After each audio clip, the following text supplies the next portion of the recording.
But guess what? Here's what I don't like about us sometimes. You want to exercise your freedom on the world, but you don't want to exercise it on yourself.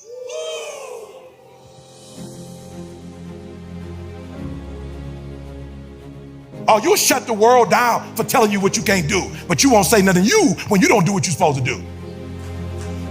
You're not getting up when you're supposed to get up. You procrastinate, but you let you slide. But let the government do you like that. You ready for it. All out. I'm not mad at you. Fight, do whatever you feel like you personally need to do, but do something to you too. You want to hold them accountable? Hold yourself accountable too. You know you're not making the money you're supposed to make. You dressing up, you got the car, the house you can't afford because you're trying to prove something. You live in America, you ain't got to prove nothing to nobody. You can actually do what you dreamed of doing. This is America, you ain't got to play like you got it. This is America, you can really have it. But you know why we want to play like we got it? Because it's easier to play like you got it than really do the work to get it. So I came for one thing today. I came to tell you we live in a great country. 75% of the work has already been done. 50% by this country, 25% by the creator. You got to do your part though. You ain't gonna never blow up if you don't do your part. And I'm standing here today because I did my part. Now, I didn't do it up to 25, I ain't gonna lie. I was homeless, I was a high school dropout, I was a college dropout, I was making stupid, dumb decisions. Credit was tore up, I ain't had no money in the bank. But one day I woke up and was like, yo, E, bro, you live in America, bro. You ought to be ashamed of yourself. You ought to be ashamed of yourself. Here's my only goal for Eric Thomas. I want you to die on E. If you could be the best in the world, then be the best in the world. I never knew if I could be the #1 motivational speaker in the world, but I woke up one day and was like, yo, let's pursue it. And last year, y'all, I challenged myself. I said, Eric, I know you couldn't read or write when you was a teenager, but you grown now. You grown now. They can say the word for you on Instagram. Like you can get dictionary.com and they can tell you what the word, grow up. Go in the studio, go and learn. And so now I said 2022, E. Now it's time, you should have been in The Lion King. My voice is all over the world. There's no reason it wasn't on The Lion King. I just didn't go over there and demand that I need to be over there. So I'm writing a script for Netflix or Hulu. Why? Because I start, in COVID, I wouldn't watch TV. I started watching COVID. I was like, oh, I can produce that. So I'm doing a show called Torn that we're writing right now. And it's the love story of me and my wife when we hooked up when I was 15 and she was 16 and our journey from the streets of Detroit to #1 in the world. Can I say this to y'all? I could have been doing this years ago, but I never held myself accountable. I held my biological father accountable for not being in my life. I held my mama accountable for getting pregnant at 17. I held the Detroit public school system responsible for not teaching me what I thought they should teach me. I held everybody responsible but Eric Thomas. The day you start holding yourself accountable is the day that everything in your life is gonna change. Write that down. I'm gonna hold myself accountable. Text yourself. I'm gonna hold myself accountable. Look, I can leave now. We're gonna go through a couple slides, but that's it. If you hold you accountable when you leave, if you discipline you, if you put you on punishment, if you determine that you're gonna learn this product, that you're gonna learn this industry, that you're gonna take everything that you were given and take it to another level, I guarantee you in this country there's nothing you can't have. I'm hurt, I'm mad at myself because I could have been doing this. So #1, here's what I need you to do.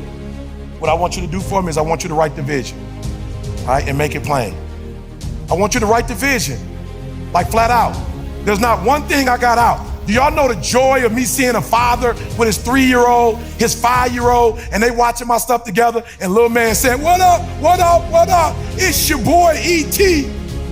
You know where I got that from? Michael Jordan. Michael Jordan said he played basketball so well so that wives who didn't even understand the game would come and watch him. And if the wife and the kids came, the whole family would be at the game.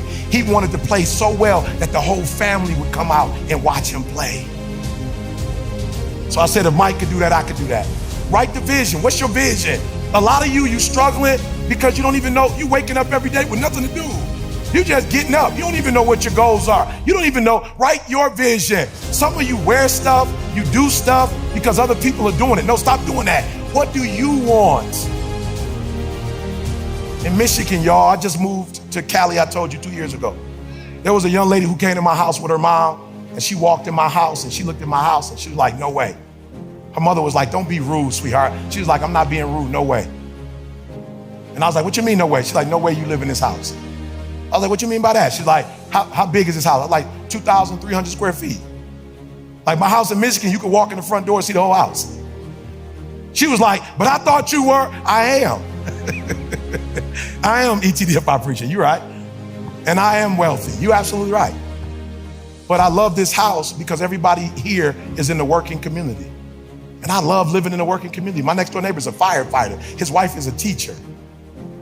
I love living in this community. My next door neighbor is a firefighter who cut my grass, who shovel my snow. Anything break in my house, he come and fix it. I can't move nowhere else because I can't find another neighbor like this. I love my neighbor. How many of you live in some communities where you can't stand your next door neighbor? Just be real, raise your hand. That's a terrible experience. So she was thinking, and she was right. If I had a low self-esteem and I hadn't wrote a vision for myself and made it plain, I probably would have moved to a different community. But moving to a wealthy community was not a part of my vision or my plan. My vision or my plan is being married. I want to be blissful in my marriage. I want my wife still to desire me. I want to still desire my wife. I want us to act like we did when we were in high school. That's my vision. That's my vision. My vision ain't necessarily a watch. It ain't nothing wrong with watches. They're investments. There's nothing wrong with jewelry. It's an investment. But that's not what I want. So I'm not going to let society, and let me say this to you. You like, Eve, what does that have to do with anything? Well, the energy you putting toward impressing somebody is the energy you're wasting to do what you're supposed to be doing for you. That's why it matters. Because now you're wasting energy on getting 6 figures or 7 figures or 8 figures or 9 figures on trying to impress somebody, and energy is only gonna go one way. It don't go both ways. So if you're wasting time trying to impress people, it means you're not using time to impress yourself. Listen to me very closely. I got up this morning, I flew here to speak for my boy Cole. Cole called me. E, I need you to, I got you, bruh. Then I'm flying back home tonight. When I get home tonight at midnight, and I get my wife in that car and we drive back to our house, when I go to sleep tonight, man, I'm gonna sleep so well. I don't care what you think of my presentation. I'm gonna be so excited because I walked through that hall and there were people who saw me and they said, yo, E.T., bruh, I've been watching you. And I saw them, I saw the look on their face. I ain't even make them do it. I was like, pull out your camera, bruh. Let's get a pic. E! I'm like, bruh, come on, let's remember this. You're gonna be telling somebody you know, I was with E.T. and they gonna say, no, you weren't. I already know how it go. They not gonna believe. So let's just get this pic real quick. So when they start saying it ain't the truth, you can just show them the pic real quick. Or when it's my birthday, you can post it like, E.T., happy birthday. That's my dude. And you can get some credit and get a couple more followers. You know what I'm saying? I know the drill. Or you can knock on the door and they like, nope, we don't want to buy this product from you. And you like, you know E.T.? That's my boy. They like, come inside. You listen to E.T., I listen to E.T. Come on. So it has nothing to do with this. I'm gonna go to bed tonight and feel real good. You know why? Because a part of my vision is making people feel good. When I walked through that door, I took a picture with everybody that wanted to take a picture with me. I didn't run back to the green room acting like I'm big time. So I'm going to be able to sleep at night knowing I made my dreams come true. And the problem with a lot of you, your energy is being wasted on showing other people who you are.